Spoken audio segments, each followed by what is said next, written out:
यहाँ हम आपको जो तीसरा पैराग्राफ है, नाथ संबुधन भंज निहारा से लेकर सकल संसारा तक का वर्णन करेंगे। पहले हम संदर्भ पढ़ेंगे कि प्रस्तुत पंक्तियाँ हमारी पाठ्यपुस्तक गंगा के पाठ राम लक्ष्मण परशुराम संवाद से संकलित है, जो तुलसीदास द्वारा रचित रामचरित मानस के बालकांड से लिया गया है। प्रसंग हम डालेंगे। तुलसीदास जी उस समय का वर्णन यहाँ पे कर रहे हैं जब सीता स्वयंवर हो रहा था। श्री रामचंद्र जी शिव के धनुष को तोड़ देते हैं।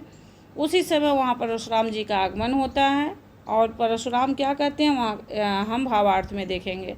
आप भावार्थ की हेडिंग डालिए। तुलसीदास जी कहते हैं कि परशुराम जी शिव जी के टूटे हुए धनुष को देखकर कहते हैं कि यह शिव का धनुष किसने तोड़ा है। उनकी बात सुनकर श्री राम जी कहते हैं कि जिसने भी यह धनुष तोड़ा है वह कोई आपका दास ही होगा, तो आपका सेवक ही होगा, कहिए क्या आज्ञा है। श्री राम जी की बात को सुनकर परशुराम जी कहते हैं, सेवक वह होता है जो सेवा करता है। तुमने तो यह शिव का धनुष तोड़कर सेवा का कार्य नहीं किया बल्कि लड़ाई का कार्य किया है। परशुराम जी कहते हैं कि हे राम सुनो, जिसने भी यह शिव का धनुष तोड़ा वह मेरा सबसे बड़ा शत्रु है। परशुराम जी कहते हैं जिसने भी यह शिव का धनुष तोड़ा है वह स्वयं ही इस सभा से अलग हो जाए, नहीं तो सभी राजा मेरे द्वारा मारे जाएंगे। परशुराम जी की बात को सुनकर लक्ष्मण जी मुस्कुराते हुए कहते हैं कि हे मुनिवर, हमने बचपन में तो ऐसे अनेक धनुष तोड़े थे, पर अब आपने कभी इतना क्रोध नहीं किया है।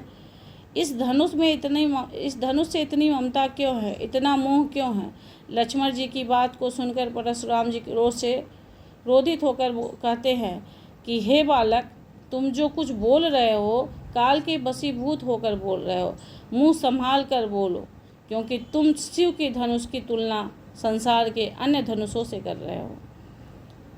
यहाँ पे हमारा ये चैप्टर ख़त्म हो रहा है। उसके बाद हम आपको अभ्यास कार्य कराएंगे। अगर आपको हमारा ये वीडियो बनाने का तरीका अच्छा लग रहा हो तो आप हमें हमारा मनोबल बढ़ाने के लिए आप कमेंट कर सकते हैं और हमारा मनोबल बढ़ा सकते हैं। Thank you.